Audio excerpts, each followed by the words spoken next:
Gaston il a eu d'énormes problèmes. genn wàllu mbër yi yéene wuñu sax léegi Papa Sow nekk Fass ba pare xaritoog Modou Lo. CNG moo fi war a jógee nga may waxee réforme. est-ce que pare nga pour remplacer Alioune Sarr. y a trop de problèmes yoo xam ne biir Fass. ni ministre ba woo ma ni ma noo gisee ak làmb Balla Gaye nag jayuma ko ay agresseur la ñu woon. te mën naa am ci kanam ma nekk employé TFM. donc risque la Modou Lo Ama Baldé. asalaamaaleykum yéen ñi nga xam ne yéen a ñuy seetaan ci Twin Studio TV ñu ngi leen di dalal ci seen émission bu bees émission bi nag dañoo dem seeti ki nga xam ne mooy El Hadj Bécaye Mbaye mu nekk benn spécialiste ci wàllu làmb ci vidéo bi nag di ngeen ci dégg ay xalaatam yu muy joxe ci événement yi jot ci biir làmb ji dinañ waxtaan ci Balla Gaye dinañ waxtaan ci Modou Lo dinañ waxtaan ci Luc Nicolaï dinañ waxtaan ci fi làmb ji tollu tey dinañ waxtaan tuuti ci CNG dinañu waxtaan ci lépp loo xamante ne moom moo dundal làmb ji ci année 2019 ñu ngi leen di ñaan ngeen des ba vidéo bi jeex ngeen mën a comprendre lépp asalaamaaleykum El Hadj Bécaye Mbaye. waaleykum salaam. waa Twin Studio ah. Twin Studio waaw. voilà mooy TV wu seex yi. TV wu seex yi. voilà. lan moo nga mën a tënkee 2020 ci wàllu làmb boo ko doon tënk ci ñaari phase. waaw xam nga làmb dafa bari mbubb. lu toll ci fukki at a ngi nii at làmb chaque année rek mu am yu bees lu bees li yenn saa yi du baax ci làmb yenn saa yi mu jóge ci promoteur yi bu jëkkoon xeexu promoteur la daan doon ñu daan jëkkante seeni combat ba lor seen bopp léegi ñu dem ba promoteur yooyu doon tëgg làmb yi pour ñu tëgg làmb mu doon problème ñu am déficitu promoteur des grands événements loolu bokkoon na ci li nga xam ne daaw seetloo nañu ko. mooy 2019 ndagam it 2019 seetaan nañu Balla Gaye Modou Lo seetaan nañu Modou Lo Eumeu Sène mais teewul daana gën a bari ñëpp daana nu bëri. mais gën naa wàññeeku daaw boo xoolee wàññeeku na. daaw na mu daan demee wu ni daaw.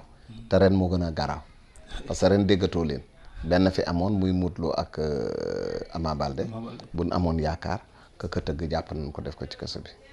loolu tamit mu doon beneen gàllankooru làmb liñ ci mën a gis c'est vrai que làmb chaque dimanche mu am chaque samedi mu am ñiy suivre làmb te doon ay amateur ñi ngi koy gis waaye ñi nga xamante ni ñoom événement moo leen tax a jóg télévision la ñuy seetaan duñ dem télévision rek la ñuy seetaan ñooñu pour ñoom bu Balla Gaye bëriwul dégguñu Eumeu Sène dégguñu Modou Lo dégguñu Bombardier dan naan làmb dafa am gàllankoor waaw ñoom non loolu mooy seen làmb ñoom amateuru télévision lañu duñu amateuru arène amateuru télévision nag moo ëpp parce que Sénégal koo fi gis bëgg na làmb koo fi gis rek am na mbër moo xam ngay dem làmb moo xam demoo làmb bu la neexee nga bañ a dem ndaxte boo toogee si kër mel na ni dem nga li ngay xam sax des fois yow mi toog ci télé bi moo gën a ëpp solo fuuf ka dem ca làmb ja. bu fekkee da ngay wax xeexu promoteur naka nga ko déggee. non xeexu promoteur mooy xëccoo combat ma fay 100 nga fay 200 ma fay 50 nga fay fukk ak juróom loolu mooy xeexu promoteur. loolu pourtant dafa arrangé woon public bi. waaw dafa arrangé woon mbër yi. mbër yi la arrangé woon waaye ñoom ñi ko doon def arrangé wu leen woon. te duggoon nañ ci. ba pare ndaxte xeex nañu seenub xeex léegi fan daan jëlee xaalis pour xeex amatuñ ko kon léegi ana xeex ba. ci biir waxtaan bi dinañu ñëw ci sponsor yi nga xam ne tamit daw nañu làmb ji ba ñu leen doon wax naan violence moo tax ak yu mel noonu dinañ ci ñëwaat ci kanam mais aujourd'hui xeex bi nga xamante ne moom moo daloon promoteurs yi ba ñu am déficit maanaam promoteur bi pour yow day dem ba yàgg mënut a dékku xeex bi mu mujj bàyyi. waaw parce que yaa ko sookee. sa morom fay na fukk nga ñëw fay ñaar fukk sa morom fay na fukk ak juróom nga ñëw fay ñaar fukk bu problème amee ëllëg yow ci biir xeex boobu dafa mel ni est-ce que bokkutoon ak xeexu am na benn jamono promoteurs yi dajaloo woon ne ñoom du ñu tëggati lu ëpp 50 millions. dañuy wax rek. loolu mu amul fenn loolu buñ ko waxee duñ ko def. parce que bokkuñu ay intérêt. mais pourquoi yéen ngeen seetaan leen jamono jooju ñuy xeex te waxu leen yéen ñi nga xam ne yéen a saytu. yow la tax yow waxoo. El Hadj Bécaye nag yow fi nga toll ci làmb ji keneen tollu fa. yow da nga c'est-à-dire non ñun yàgg nañu di wax c'est-à-dire gars yi bu dara amee sans ñu sentir ni ñun daan nañu wax duñ ko sentir li ñuy sentir rek mooy dootoo waxuñu ñun yàgg nañoo wax promoteur yi bàyyi leen xeexu promoteur yàgg naa ko di ko wax bu ngeen ko xeexee ëllëg si bi seen kaw lay këpp et puis nag maa ngi la yëgal nag borom 200 millions neexut a yedd borom 300 millions neexut a yedd dégg nga agement su mun a borom jikko dëgg mooy du ko ñàkk ku ñàkk amul jikko balaa nga am jikko pire nga yor dara boo yoree dara da ngay daal di doon buur xaalis day maye fit te yor 300 millions ci poste day maye fit de. gis nañu Aziz Ndiaye ak Gaston Mbengue ay jamono Gaston moom dafa ne woon du tëggati lu ëpp 50 millions gars yi wax mu ne ku tëggal Aziz Ndiaye dafa rocceeku woon sax ci biir collectif boobu dem tëgg yëfu boppam bañ na non war naa ko warul et cetera ñu dem ba ci biir jamono Aziz Ndiaye léegi loo wax te tuddoo ci Gaston Mbengue tegu ci loxoom du ci dugg. waaw jubóo la loo gisit noonu la àdduna yenn saa yi da ngeen di xuloo yenn saa yi ngeen jubóo booba danoo bokkuloo ni intérêt mais ban demee ba seeni intérêt méngoo dañuy daal di jubóo booba Aziz mënu woon a ànd ci jubóo boobu parce que boobu amoon na ay intérêt à défendre intérêt yooyu mu doon défendre moo tax nekk ci biir mbooloo et puis ñoom ñëpp bokkunu dafa am ñoo xam ne lambi 400 000 la ñuy tëgg mënunoo bokk association ak kuy tëgg lambi 100 millions kaay ñu waxtaan dañuy ànd nii rek waaye duñ benn. mais pourquoi mënuñu ko wax balaa ñuy dugg ñoo bokk. loolu nag grand boo jógee fii ci man. nga dem ca ñoom. nga laaj leen ko. man li ma mën a tontu mooy li ma xam. waaye ñoom la tax defuñu nangam ak defuñu nangam non man daal li tax defuma laay wax. léegi nga ne am nañu déficit de. promoteur waaw mooy promoteurs yi mënatuñu tëgg parce que beneen côté aussi comme ni mu la ko waxee woon sponsors yi dañoo daw. waaw sponsors yi dawunu dañ leen a proposé wul lu leen tax a ñëw. dawunu de parce que dañ ne violence bi moo tax. déedéet waaye yow déggoo ñu ne MMA ëpp violence. dinañ ñëw ci MMA bi sax. yooyu moo ëpp violence am na genre xeetu sport yoo xam ne ñu ëpp violence. non violence autour de ci ginnaaw làmb ji maanaam supporters yi xeex yeeg. waaye déedéet loolu sponsor bi yoonam néew ci sponsor bi moom li ko intéressé mooy nag produit am fay may kay xeex ca bedd ma loolu sponsor du ko lijjanti. waaye bu doon violence bi dafa nekk ci diggu géew bi d'accord waaye. kon da nga bëgg a jàpp ne kon ñoom slogan bi ñu wax ne violence bi moo tax ñu daw làmb. déet ñoom waxuñu ko de nit ñee koy wax. nit ñaa koy wax kenn waxu ko mosoo dégg benn sponsor bu la ko wax. ok déedéet bu doon loolu la oligans yi ña nga Europe te sponsor. fa lay yeddu fa lay fanaan. donc sponsor yi gisatuñu seen bopp. danoo leen a proposé wul lu tax ñu mën a ñëw bu leen ko proposé lan lañ leen di proposé demal nga laaj leen ko encore. non mais bu fekkee leen proposé ñoom day jaay. yow da nga bëgg wane lu nuy jaay. mais tekkal ci condition yu war a mën a tax waa ji jaay ñëw ci yow c'est tout. mais El Hadj Bécaye tëgg nañ fii ku fi tëgg Balla Gaye Eumeu Sène ku tëgg Balla Gaye Modou Lo Eumeu Sène Bombardier Eumeu Sène Modou Lo mais loolu proposé nga sponsor yi loo xam ne nag. mais noonu am na ci ñu am Modou Lo Balla Gaye amoon na sponsor. mais est-ce que fesoon nañ. si amoon na benn orange bu jël affaire bi Expresso bu jël affaire bi. waaw c'est-à-dire ñooñu ñoo daan ñëw te ñëwatuñu ñun buñ dee wax daal sponsor ci làmb c'est-à-dire dañuy wax les maisons téléphoniques. ñun ñooñu la ñuy wax ñoom ñoo ñëwagul. mais am na ñeneen ñoo xam ne ñu ngi fi di tëgg ci làmb yi. di ñëw ci combat yi. ñu ñëw ci yombatul mais li ma la wax rek koo ci proposé lu ko jaral mu ñëw daal dina ñëw. ñu ñëw ci roi des arènes bi maanaam trône bi mbaxana roi des arènes bi nga xam ni. gis nañu léegi kenn moo koy yore benn saison benn victoire nga jël roi des arènes combat ba ci topp ñu daan la. ñu jékki koo xamante ne day mel ni on a l'impression que tey roi des arènes daal benn pot la fu ne noo mën a def stratégie match nul sax mën na la yóbbu ci roi des arènes presque il suffit nga tey imagine je donne juste un exemple comme ça benn guy gi mën na xëy rek dal si. non jarul di dem ci guy gi neel Ama Baldé rek. Ama Baldé mën na ñëw rek kay moo gën a gaaw waaw. nekk roi des arènes waaw.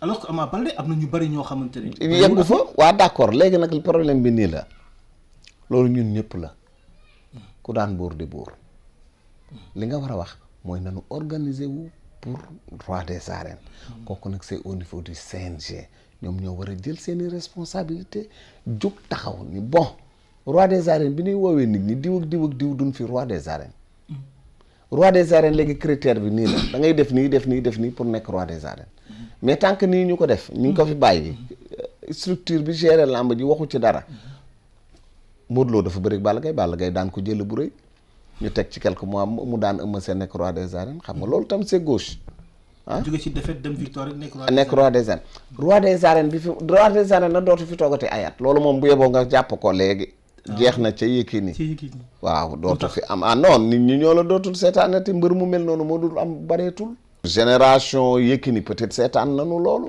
mais génération booy yii ma gis kenn dootu fi yorete 3 des arènes di daan ay 10 ans non dootu fi am. lan moo nekkoon secret wu Yékini ba mu. non Yékini dafa am Yékini dafa bokk ci làmb. Yékini nitu làmb la nitu bëri la. waaw amoon jikkoy mbër. am qualité yu bëri. lan mooy jikkoy mbër. jikkoy mbër mooy doon mbër. pire ci bopp mentalement. di ñaaw njort. di protéger wu. mystiquement di defar sa bopp mystiquement. yooyu yëpp ci jikkoy mbër di entraîner nag doon sportif doon un grand sportif. waaw te dem mu ko daan jaral mu dem fu ne bitim réew ak fu ne. léegi nag. tant que CNG jëndiwul lii mu def. jóg taxaw jël ay responsabilités ni kenn nekkatu fi roi des arènes léegi on va organiser le système. bu Ama Baldé daal di Modou Lô day daal di nekk roi des arènes.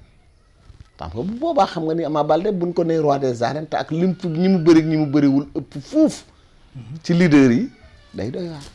c'est un peu doute boobu. voilà doute boobu nag moom voilà plus ñuy avancer plus roi des arènes bi di devenir douteux. waaw donc yow lan ngay proposer tey. man CNG mu toogaat tegaat règlement bi di leen kaay leen ñii kat duñ roi des arènes wax ko bind ko notifier ko ñëpp ni roi des arènes amatul dinañ organiser wu nii la ñuy def nii la ñuy def nii la ñuy def pour kenn nekk roi des arènes. ban organisation ci tënk rek lu tuuti. non yow daal déedéet xanaa doo dégg.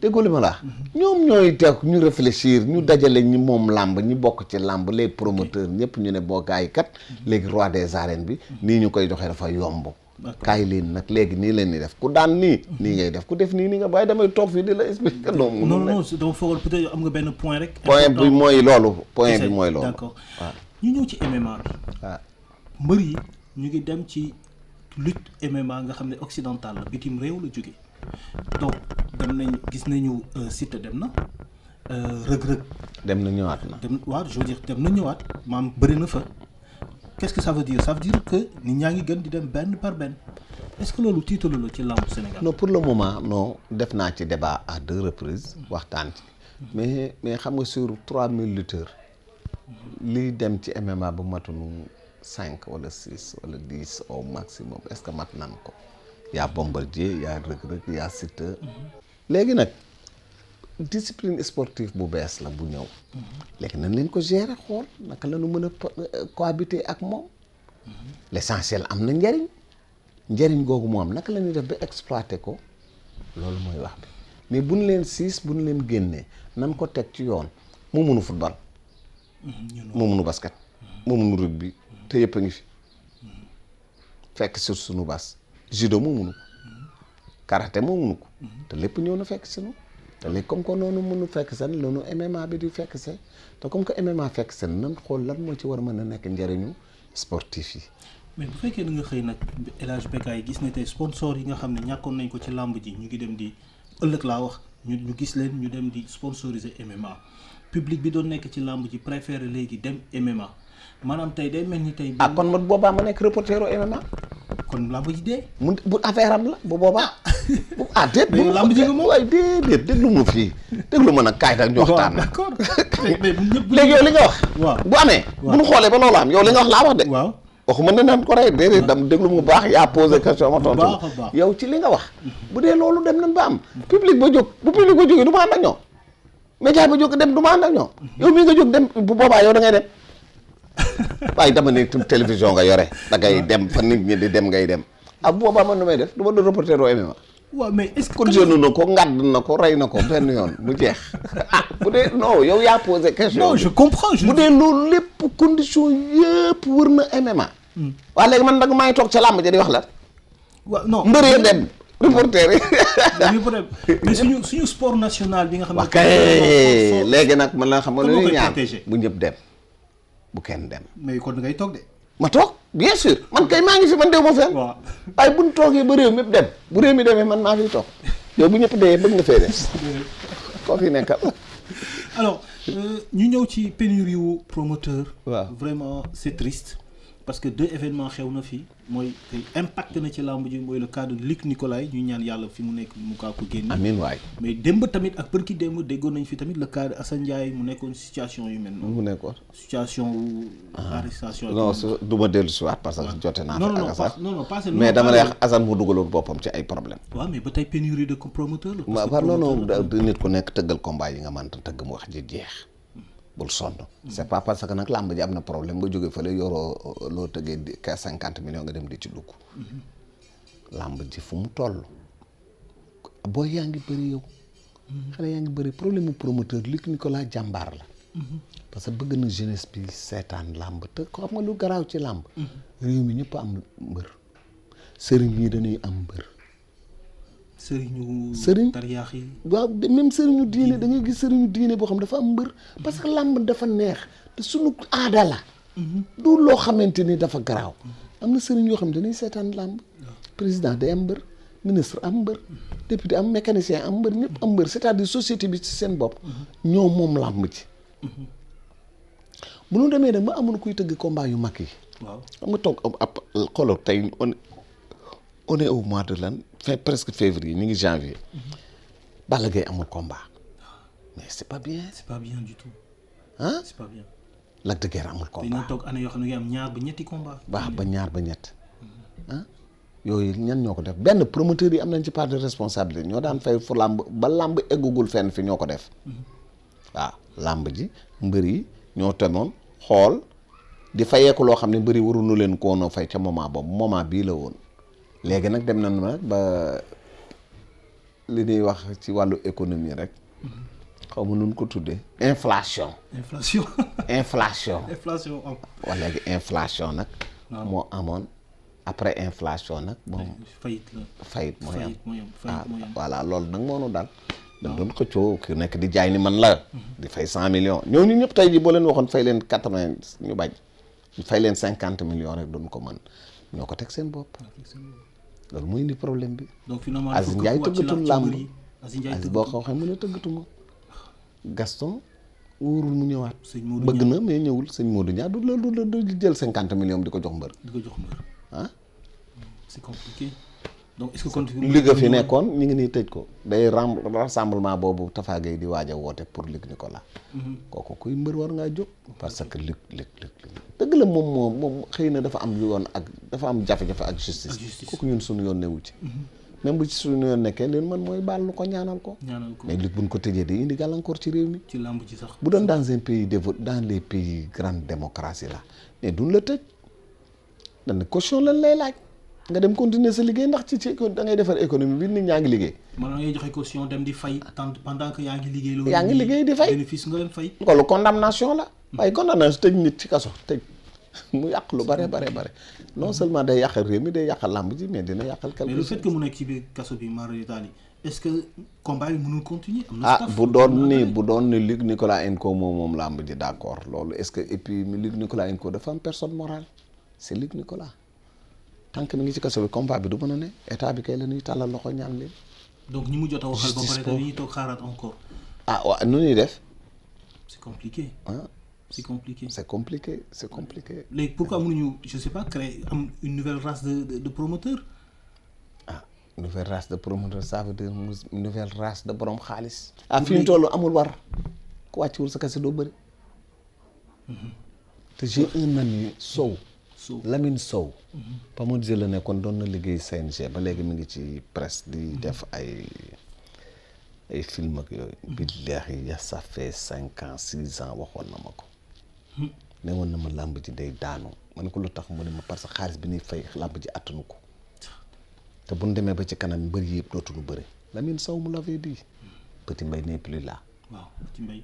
ma nga génn exilé wu na. Gaston il a eu d'énormes problèmes à cause de la lutte. problème yu jafe yu metti genre.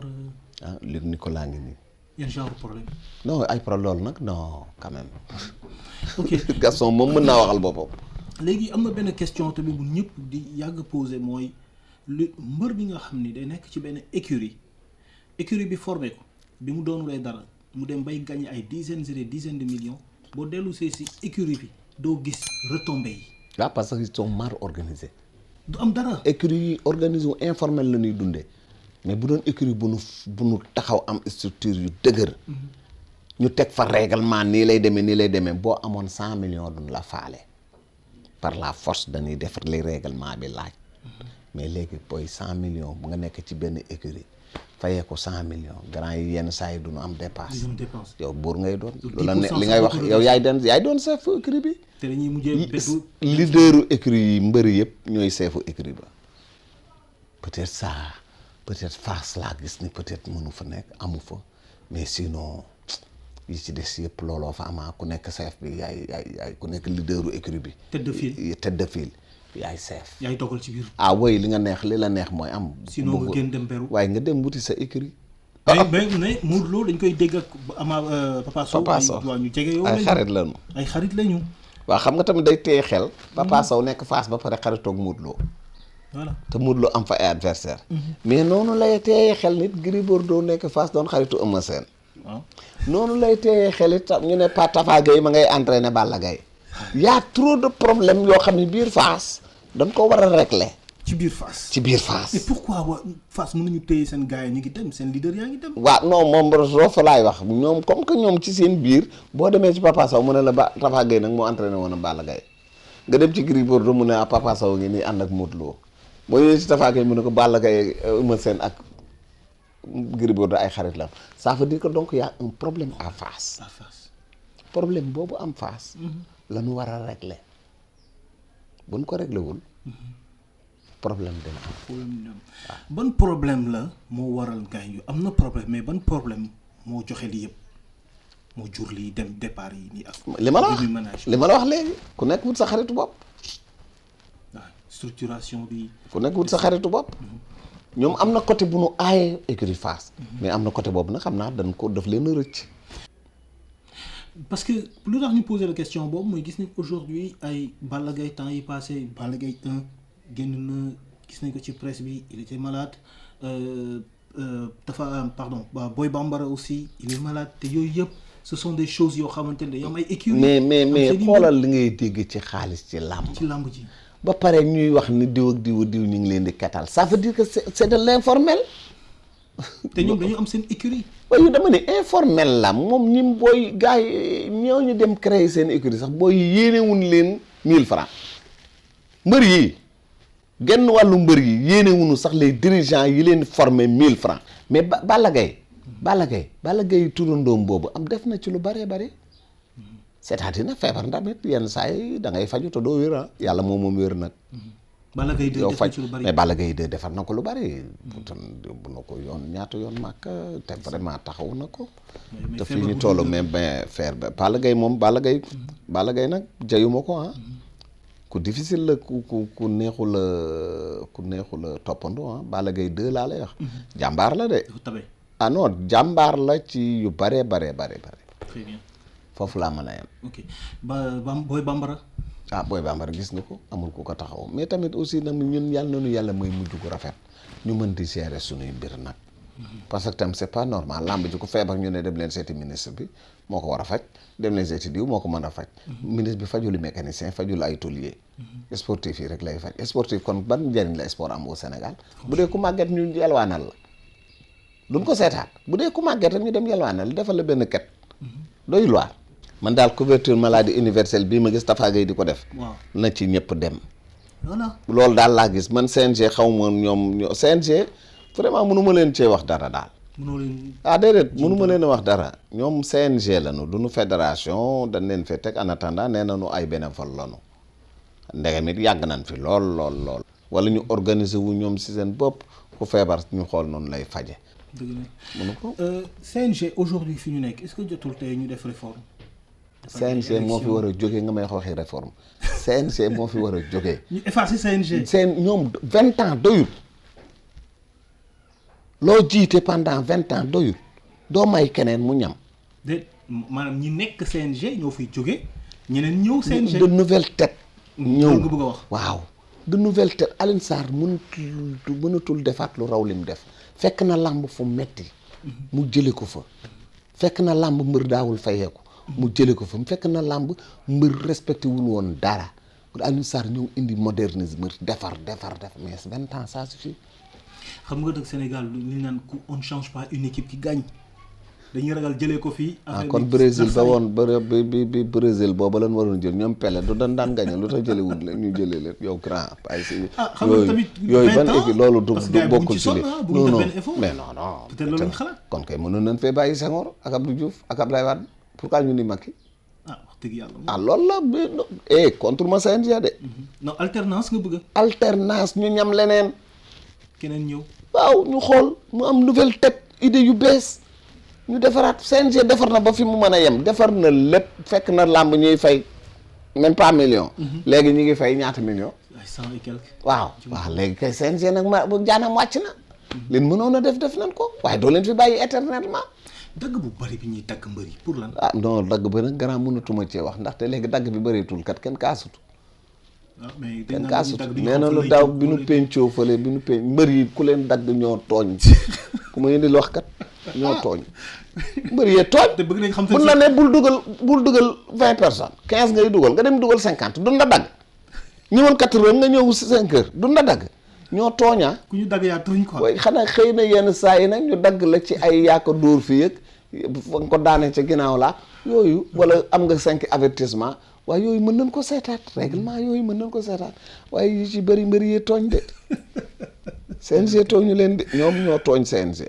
risque la Modou Lo Ama Baldé est-ce que risque la ci Modou Lo mu jël Ama Baldé. risque pour roi des arènes mais Ama Baldé mën naa daan ku ne. gëm nga ni war na mën a daan Modou Lo. pourquoi pas loo foog.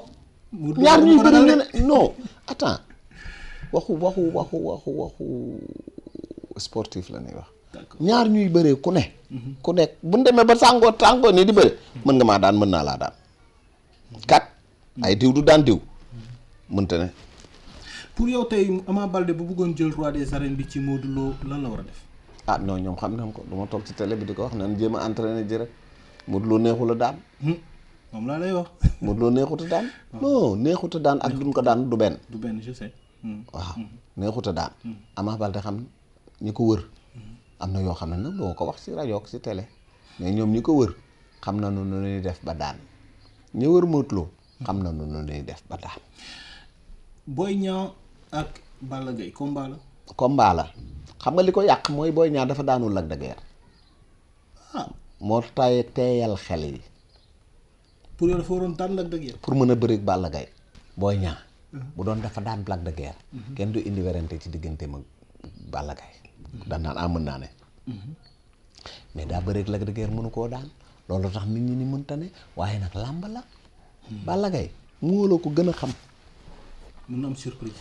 mais pourquoi pas Mbaye Guèye bi muy daan Robert kenn xalaatu ko Balla Gaye daan na Yékini kenn xalaatu ko làmb moo mel noonu koy bëreel ñaar ñuy bëree ku ne kii mën naa daan kee mën a daan moo tax ñu boole leen. waaw bu loolu mënuloon a ne du ñu bëri. waaw mais combat la yoo xamante ni combat yu neex la parce que mën na noo yaakaar ni mooy suqale làmb ji. d'accord pourquoi anciens yi bu ñu retraité rek daanaka dootuñ leen gisati stade dootuñ leen déggati ci. comme làmb ji Yékini duñ ko gis stade Tyson doo ko gis stade. non Tyson ba muy bëree sax gisoo koy stade Tyson moom ba muy bëree làmb nga koy gis mosoo koo gis ca làmb ji. wala moom bu ci ñëwee ñaari yoon benn yoon. nga mën nañ koo calculer ñaata yoon nga gis làmb Tyson te bëriwut mën nga koo calculer loolu style am la noonu la moo samel waaw. Yékini bërki démb la organiser làmb. tamit aussi xam nga nekkoo ci làmb ji mais yaa ngi ci làmb ji gisuñu la ci stade ba waaye la xew lépp xam nga ko. fa làmb tollu lépp xam nga ko.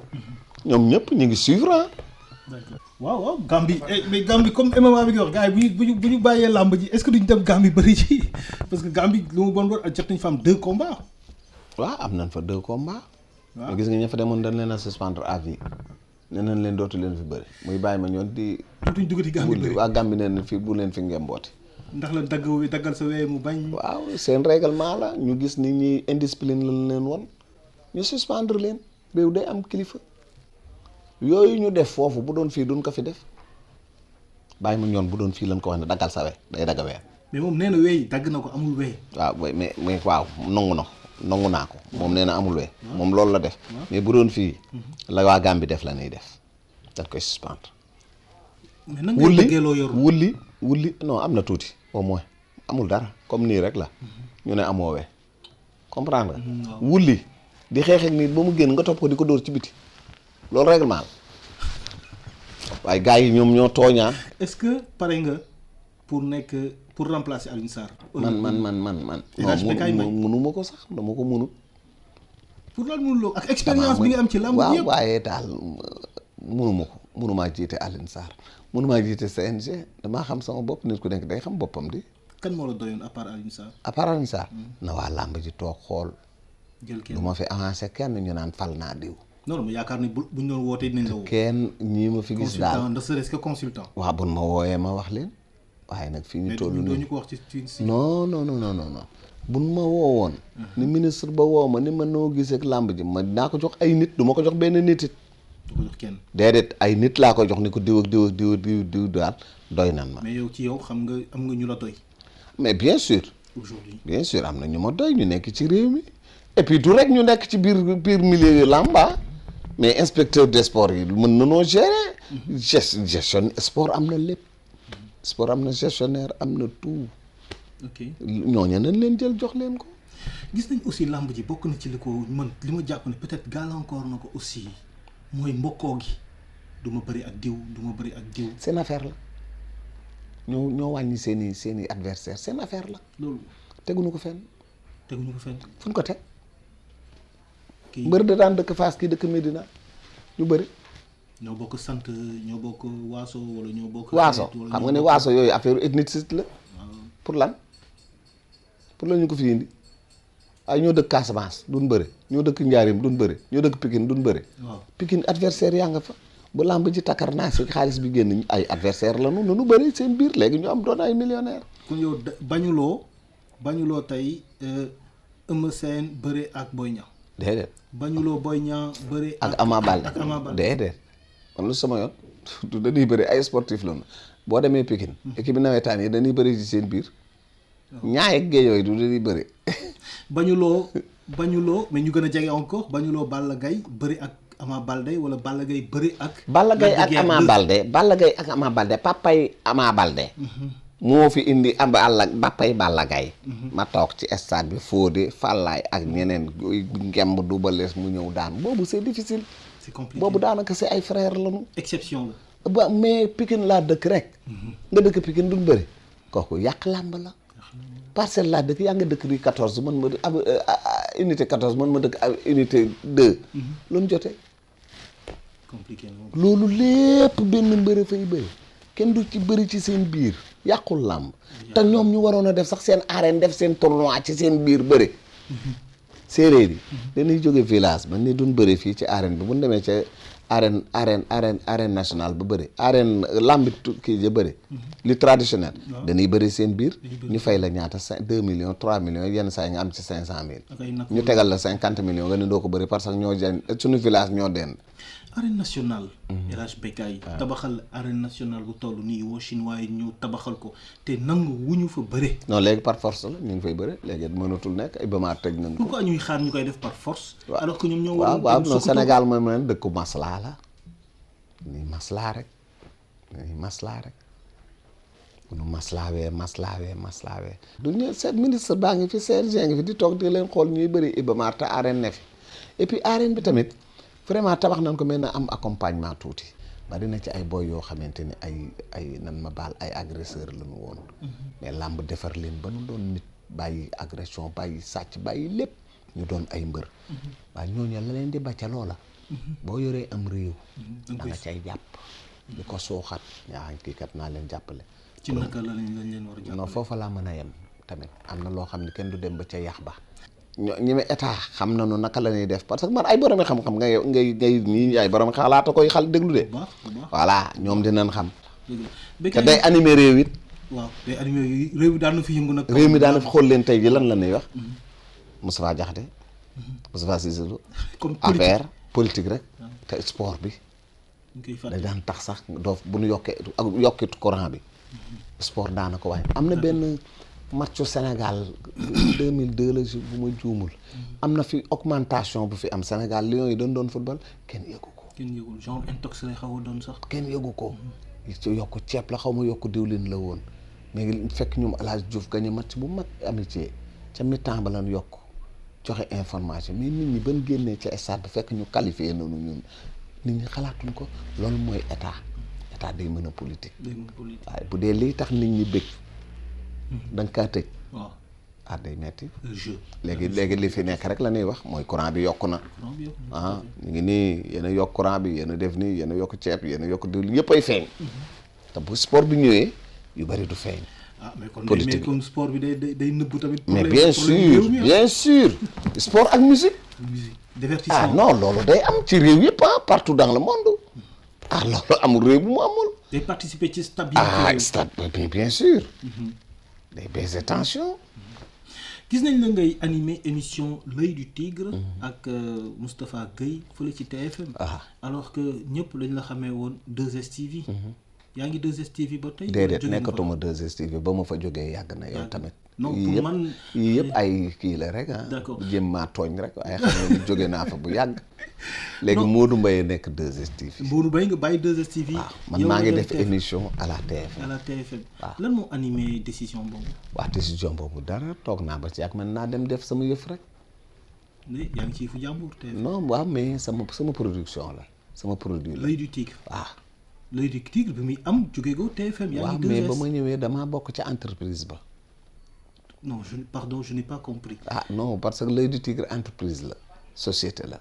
l'œil du tigre TFM moo ko moom wala. non l'œil du tigre TFM moomu ko mais de toute façon bu ko TFM moom ak bu ko moomul yëpp man maa ngi TFM ndaxte li may def TFM lay fay. d'accord yaa ngi TFM maanaam léegi su ma comprendre employé wu TFM nga. non.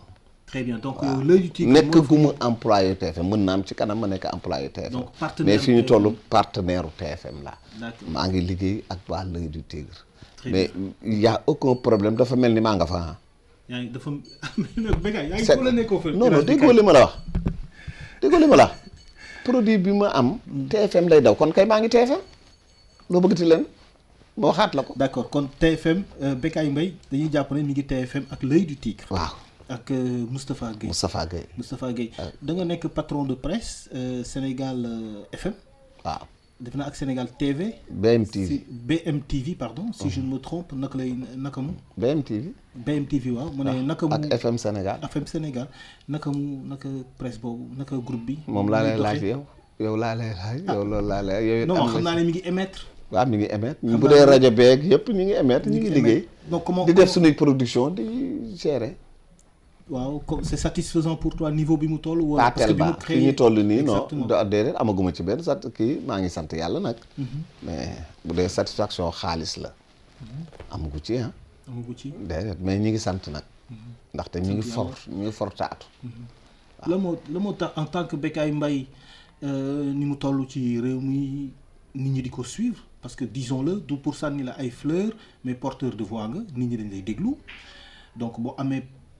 presse booy jiite mu nekk presse wu sa bos yow lan moo tax nga ne ba tey liñ ci bëgg a yootu dafa ko ressources yi ngay joxe keneen pourquoi defuloo ko fii. déet maa ngi ko ciy def kay maa ngi koy def xam naa dafa jotagul rek. l'œil du tigre nit ñi dañ koy seetaan. bien sûr pourquoi l'œil du tigre boobu ñëwul BMTV. non yow wax nga ko tontu nga ma léegi yow nee nga ma l'œil du tigre ma nga woon TFM avant man. waaw non mais mënuma ko indi BMTV actuellement nii. beneen concept bu mel nii. non l'œil du tigre. waaw loolu dina ñëw. loolu dina ñëw. dañ koy taw 5 actions yoo xam ni ku bëgg a réussir ci lépp li ngay def danga koy saxoo ku bëgg a réussir nekk roi des arènes ci xale yi wala nga bëgg faa des moom ngay saxoo 5 actions. ñaanu waajur. fonk sa ndey ak sa baay. ñu ñaanal la. am ngor maanaam. ngor doon ko am ngor rek ngor. lan mooy gore ci làmb ji. gore ku nit ci nit rek. gore da ngay gore rek boo goree rek. entraînement am doole. physique. am xeex mën a xeex. di lekk ba suur. di nelaw lu doy. respecter say nit yi la jàppale parce que benn lam du yëngu. ay nit la jàppale ba nga mel ni nga mel. nga jox leen seen cër bañ a wor. mooy gore rek. waaw bañ a wor. remplacer à part bañ a wor bi boo doon remplacer bañ a wor bi comme dafa xaw a niroog gore. nangoo partagé. maanaam. partager lépp rek loo am rek nga koy partager. généreux. généreux ci xel ci xol ci poos ci lépp. loo gañe ci li ngay def nga bañ nga koo téye nga am waa boo ko lekkee yow kese da ngay xot.